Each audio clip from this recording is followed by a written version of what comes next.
ರಾಷ್ಟ್ರೀಯ ಹಬ್ಬಗಳ ಮಹತ್ವ ಪ್ರಸ್ತಾವನೆ. ದೇಶಪ್ರೇಮ ಹಾಗೂ ರಾಷ್ಟ್ರೀಯ ಭಾವೈಕ್ಯತೆಯನ್ನು ಮೂಡಿಸುವಲ್ಲಿ ರಾಷ್ಟ್ರೀಯ ಹಬ್ಬಗಳು ಮಹತ್ವದ ಸ್ಥಾನವನ್ನು ವಹಿಸುತ್ತವೆ. ರಾಷ್ಟ್ರೀಯ ಹಬ್ಬಗಳು ರಾಷ್ಟ್ರದ ಜನರಲ್ಲಿರುವ ಜಾತಿ, ಮತ, ವರ್ಣ, ಧರ್ಮ, ಭಾಷೆ, ಪ್ರಾಂತ್ಯ ಭೇದಭಾವಗಳನ್ನು ಹೋಗಲಾಡಿಸಿ ನಾವೆಲ್ಲರೂ ಒಂದೇ ಎಂಬ ರಾಷ್ಟ್ರೀಯ ಭಾವೈಕ್ಯತೆಯನ್ನು ಮೂಡಿಸುತ್ತವೆ.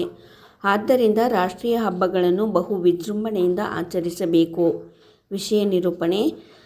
ನಮ್ಮ ಭಾರತ ದೇಶದಲ್ಲಿ ಆಗಸ್ಟ್ 15ರ ಸ್ವಾತಂತ್ರ್ಯೋತ್ಸವ, ಜನವರಿ 26ರ ಗಣರಾಜ್ಯೋತ್ಸವ, ಅಕ್ಟೋಬರ್ 2ರ ಮಹಾತ್ಮ ಗಾಂಧಿ ಹಾಗೂ ಲಾಲ್ ಬಹದ್ದೂರ್ ಶಾಸ್ತ್ರಿ ಅವರ ಜಯಂತಿ, ನವೆಂಬರ್ 14ರ ಮಕ್ಕಳ ದಿನಾಚರಣೆ, ಸೆಪ್ಟೆಂಬರ್ 5ರ ಶಿಕ್ಷಕರ ದಿನಾಚರಣೆ, ಏಪ್ರಿಲ್ 14ರ ಅಂಬೇಡ್ಕರ್ ಜಯಂತಿ ಮೊದಲಾದ ದಿನಗಳನ್ನು ರಾಷ್ಟ್ರೀಯ ಹಬ್ಬಗಳು ಎಂದು ಆಚರಿಸಲಾಗುತ್ತದೆ.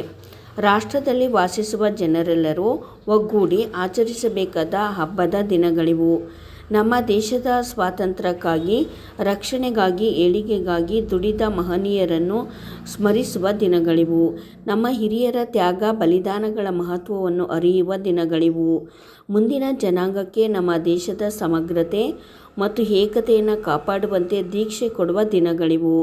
ರಾಷ್ಟ್ರಭಕ್ತದ ಜೀವನ ಸಾಧನೆಗಳನ್ನು ಮಕ್ಕಳಿಗೆ ತಿಳಿಸಿ ಹೇಳುವ ದಿನಗಳಿವು.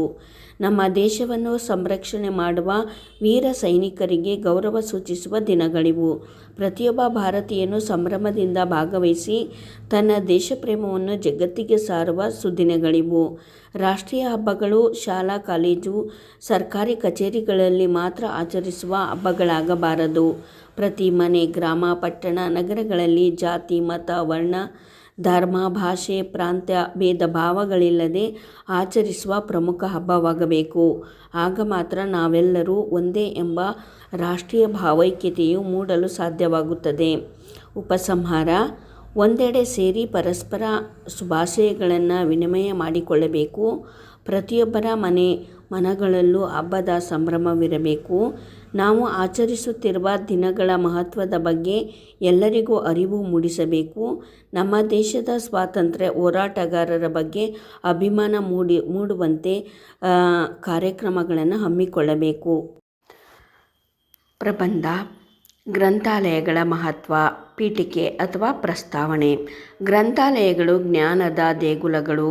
ಒಂದು ಗ್ರಂಥಾಲಯ ಒಂದು ವಿಶ್ವವಿದ್ಯಾನಿಲಯವಿದ್ದಂತೆ. ಜ್ಞಾನ ಪಿಪಾಸುಗಳ ತೃಷೆಯನ್ನು ತಣಿಸುವ ಸಿಹಿ ನೀರಿನ ಸರೋವರಗಳು ಗ್ರಂಥಾಲಯಗಳು.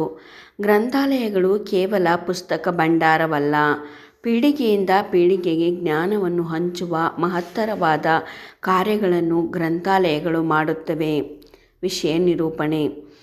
ಗ್ರಂಥಾಲಯಗಳು ಜ್ಞಾನದಾಹದ ಕೇಂದ್ರಗಳು. ಗ್ರಂಥಗಳನ್ನು ಓದಲು, ಆಕಾರ ಗ್ರಂಥಗಳನ್ನು ಬಳಸಲು, ಇಲ್ಲವೇ ಪುಸ್ತಕಗಳನ್ನು ಎರವಲು ರೂಪದಲ್ಲಿ ಪಡೆಯಲು ಬೇಕಾದ ಪುಸ್ತಕಗಳನ್ನು ಸಂಗ್ರಹಿಸಿರುವ ಸ್ಥಳವೇ ಗ್ರಂಥಾಲಯಗಳು.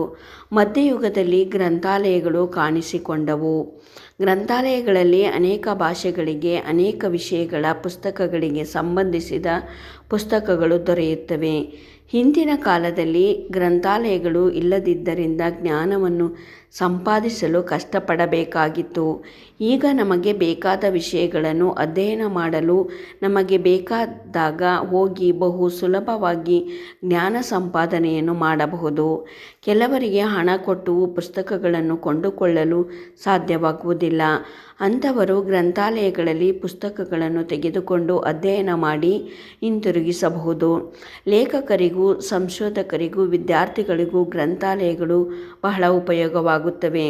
ಗ್ರಂಥಾಲಯಗಳು ಓದುವ ಹವ್ಯಾಸವನ್ನು ಬೆಳೆಸುವಲ್ಲಿ ಮಹತ್ತರವಾದ ಪಾತ್ರವನ್ನು ವಹಿಸುತ್ತವೆ. ವಿರಾಮ ಕಾಲದ ಸದುಪಯೋಗ ಮಾಡಿಕೊಳ್ಳಲು ಗ್ರಂಥಾಲಯ ಉತ್ತಮ ತಾಣ.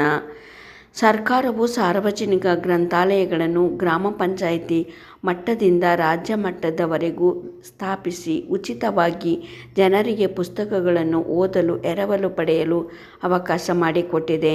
ಇವುಗಳನ್ನು ಸಮರ್ಪಕವಾಗಿ ಬಳಸಿಕೊಳ್ಳುವುದರಿಂದ ನಮ್ಮ ಜ್ಞಾನಾರ್ಜನೆಯು ಹೆಚ್ಚಾಗುತ್ತದೆ. ಉಪಸಂಹಾರ. ನಾವು ಗ್ರಂಥಾಲಯಗಳನ್ನು ಸದ್ಬಳಕೆ ಮಾಡಿಕೊಳ್ಳುವ ಮನೋಭಾವವನ್ನು ಬೆಳೆಸಿಕೊಳ್ಳಬೇಕು. ಶಾಲಾ ಗ್ರಂಥಾಲಯದಲ್ಲಿ ಇರುವ ಪುಸ್ತಕಗಳನ್ನು ಎರವಲು ಪಡೆದು ಓದುವ ಹವ್ಯಾಸವನ್ನು ನಮ್ಮದಾಗಿಸಿಕೊಳ್ಳಬೇಕು. ಸಾರ್ವಜನಿಕ ಗ್ರಂಥಾಲಯಗಳಿಗೆ ಭೇಟಿ ನೀಡಿ ಪುಸ್ತಕಗಳನ್ನು ಪಡೆದು ಓದುವ ಆಸಕ್ತಿಯನ್ನು ಬೆಳೆಸಿಕೊಳ್ಳಬೇಕು. ವಿರಾಮ ಕಾಲದಲ್ಲಿ ಗ್ರಂಥಾಲಯಗಳಿಗೆ ಭೇಟಿ ನೀಡಿ ಪುಸ್ತಕಗಳನ್ನು ಪಡೆದು ಓದುವ ಆಸಕ್ತಿಯನ್ನು ಬೆಳೆಸಿಕೊಳ್ಳಬೇಕು. ವಿರಾಮ ಕಾಲದಲ್ಲಿ ಗ್ರಂಥಾಲಯಗಳಿಗೆ ಭೇಟಿ ನೀಡಿ ಅಲ್ಲಿರುವ ಗ್ರಂಥಗಳ ಅವಲೋಕನ ಮಾಡಬೇಕು. ಗ್ರಂಥಾಲಯ ನಮಗೆ ಬೇಕಾದ ಜ್ಞಾನವನ್ನು ಕೊಡಲು ಸಿದ್ಧವಾಗಿವೆ. ಅವುಗಳ ಜ್ಞಾನವನ್ನು ಪಡೆಯಬೇಕೆಂಬ ಮನಸ್ಸು ನಮ್ಮದಾಗಿರಬೇಕು.